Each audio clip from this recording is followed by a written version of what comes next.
Nous allons maintenant continuer à écailler l'économie namibienne en écoutant maintenant les sirènes du Basic Income Grant. Alors Agathe, qu'est-ce que c'est que ce BIG? Alors, il faut traduire par revenu de base. C'est un concept économique. En gros, c'est l'idée de distribuer une même somme d'argent sans distinction de revenus ou de classe sociale.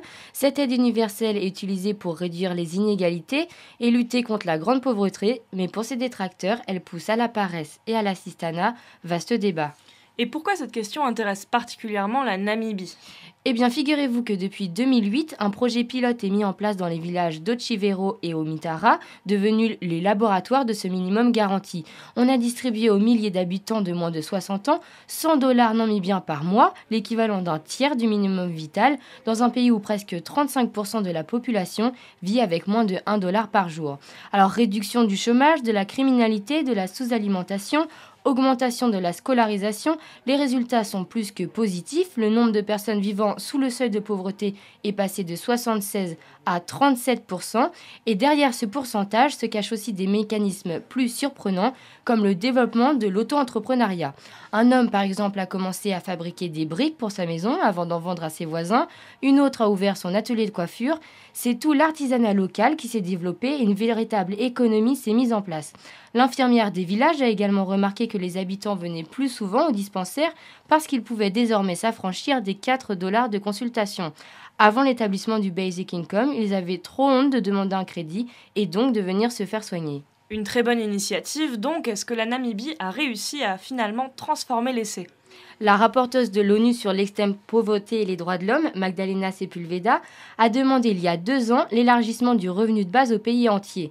Cette mesure, qui coûterait au maximum 1,6 milliard de dollars par an, serait facilement finançable par une taxe sur le chiffre d'affaires ou sur les exportations de matières premières, selon Herbert Rohr, membre de la Basic Income Grand Coalition.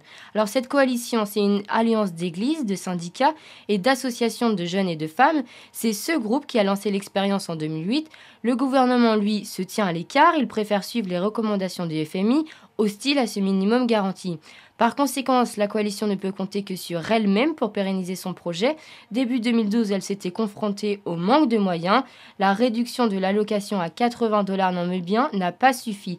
C'est une association allemande, l'Initiative pour le revenu de base de Cologne, qui a lancé une campagne de fonds pour renflouer les caisses du BIG. Le site revenudebase.info agitait alors le chiffon rouge. Tout en saluant l'action, il posait la question du retour à une logique de charité à laquelle s'opposent farouchement les défenseurs même du revenu de base. Donc enjeu économique, enjeu humain, mais aussi enjeu politique. On le voit ici, pour que le serpent ne se morde pas la queue, il faut une véritable impulsion politique.